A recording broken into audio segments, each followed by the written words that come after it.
इस सवाल में हमें दो सिमिलर फिगर्स दी गई हैं। सिमिलर फिगर्स का मतलब है कि उनकी शेप एक जैसी है, लेकिन साइज मुख्तलिफ हो सकता है।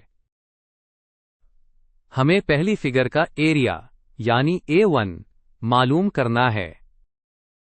हमें पहली फिगर की बेस लेंथ L1 दी गई है, जो 3.6 सेंटीमीटर है। दूसरी फिगर का एरिया A2 18 cm² है और इसकी बेस लेंथ L2 5.76 सेंटीमीटर है। चलिए सॉल्यूशन स्टार्ट करते हैं। स्टेप 1 में हम सबसे पहले वो तमाम मालूमात लिख लेते हैं जो हमें सवाल में दी गई हैं। जैसा कि आप स्क्रीन पर देख सकते हैं, A1 हमें मालूम करना है। L1 बराबर है 3.6 सेंटीमीटर के, A2 बराबर है 18 cm² के और L2 बराबर है 5.76 सेंटीमीटर के। हमारा मकसद A1 की कीमत मालूम करना है। अब स्टेप 2 में हम सिमिलर फिगर्स की एक बहुत ही अहम प्रॉपर्टी को याद करेंगे।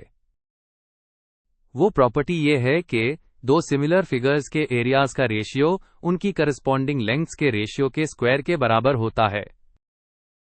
इसका फॉर्मूला है A1 over A2 is equal to L1 over L2 whole square. ये फॉर्मूला इस सवाल को हल करने की बुनियाद है। स्टेप 3 में हमने जो फॉर्मूला डिस्कस किया है उसमें दी गई वैल्यूज को पुट करेंगे। A2 की जगह 18, L1 की जगह 3.6 और L2 की जगह 5.76 लिखेंगे तो हमारी इक्वेशन बन जाती है 1 divided by 18 is equal to 3.6 divided by 5.76 whole square. अब अगले स्टेप यानी स्टेप 4 में हम कैलकुलेशन को आसान बनाने के लिए लेंथ्स के रेशियो को सिंप्लीफाई करेंगे। ब्रैकेट के अंदर जो फ्रैक्शन है 3.6 over 5.76, इसमें डेसिमल्स हैं। उन डेसिमल्स को खत्म करने के लिए हम न्यूमरेटर और डिनोमिनेटर दोनों को 100 से मल्टीप्लाई करेंगे।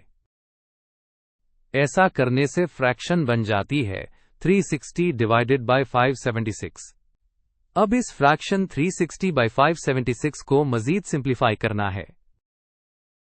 इसका एक तरीका यह है कि उनका ग्रेटेस्ट कॉमन डिवाइजर यानी GCD मालूम करके उससे डिवाइड कर दें। 360 और 576 दोनों 72 से कंप्लीटली डिवाइड हो जाते हैं। तो 360 को 72 से डिवाइड करने पर 5 और 576 को 72 से डिवाइड करने पर 8 मिलता है।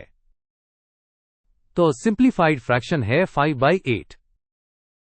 आप इसको छोटे स्टेप्स में भी सिंप्लीफाई कर सकते हैं, जैसा कि स्क्रीन पर दिखाया गया है। स्टेप 5 बहुत आसान है। हमने जो रेशियो सिंप्लीफाई करके 5/8 निकाला है, उसको वापस अपनी मेन इक्वेशन में डाल देंगे। अब हमारी इक्वेशन बहुत सिंपल हो गई है। 1 over 18 is equal to 5/8 whole square. Step 6 में हम ब्रैकेट को हल करेंगे, यानी 5/8 का स्क्वायर लेंगे। फ्रैक्शन का स्क्वायर लेने का मतलब होता है कि न्यूमरेटर का भी स्क्वायर लें और डिनोमिनेटर का भी। तो 5 का स्क्वायर 25 होता है और 8 का स्क्वायर 64। इस तरह हमारी इक्वेशन बन जाती है 1 over 18 is equal to 25 over 64। अब हम अपने मकसद के बिल्कुल करीब हैं। स्टेप 7 में हमें A1 को अकेला करना है, यानी इसकी वैल्यू फाइंड करनी है।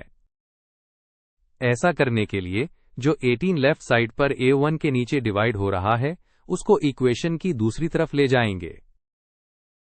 जब ये दूसरी तरफ जाएगा तो मल्टीप्लाई हो जाएगा। तो A1 बराबर होगा 25 over 64 मल्टीप्लाइड बाय 18। स्टेप 8 में हम फाइनल कैलकुलेशन करेंगे। मल्टीप्लाई करने से पहले हम 18 और 64 को सिंप्लीफाई कर सकते हैं। दोनों इवन नंबर्स हैं, तो हम उन्हें 2 से डिवाइड कर सकते हैं। 18 को 2 से डिवाइड करें तो 9 बचता है और 64 को 2 से डिवाइड करें तो 32 बचता है। अब हम 25 को 9 से मल्टीप्लाई करेंगे, जो कि 225 होता है, और डिनोमिनेटर में 32 है। तो A1 की वैल्यू फ्रैक्शन में आती है 225/32। जैसा कि एक्सप्लेनेशन में लिखा है, आप पहले मल्टीप्लाई करके बाद में भी सिंप्लीफाई कर सकते हैं, जवाब सेम ही आएगा। आखिरी स्टेप 9 में हम इस फ्रैक्शन को डेसिमल में कन्वर्ट करेंगे। जब हम 225 को 32 से डिवाइड करते हैं तो जवाब आता है 7.03125। आमतौर पर हम जवाब को 2 डेसिमल प्लेसेस तक राउंड ऑफ करते हैं, इसलिए हमारा फाइनल जवाब होगा 7.03। तो तमाम स्टेप्स कंप्लीट करने के बाद हमारा फाइनल रिजल्ट है कि अननोन एरिया A1 की वैल्यू तकरीबन 7.03 स्क्वायर सेंटीमीटर्स है।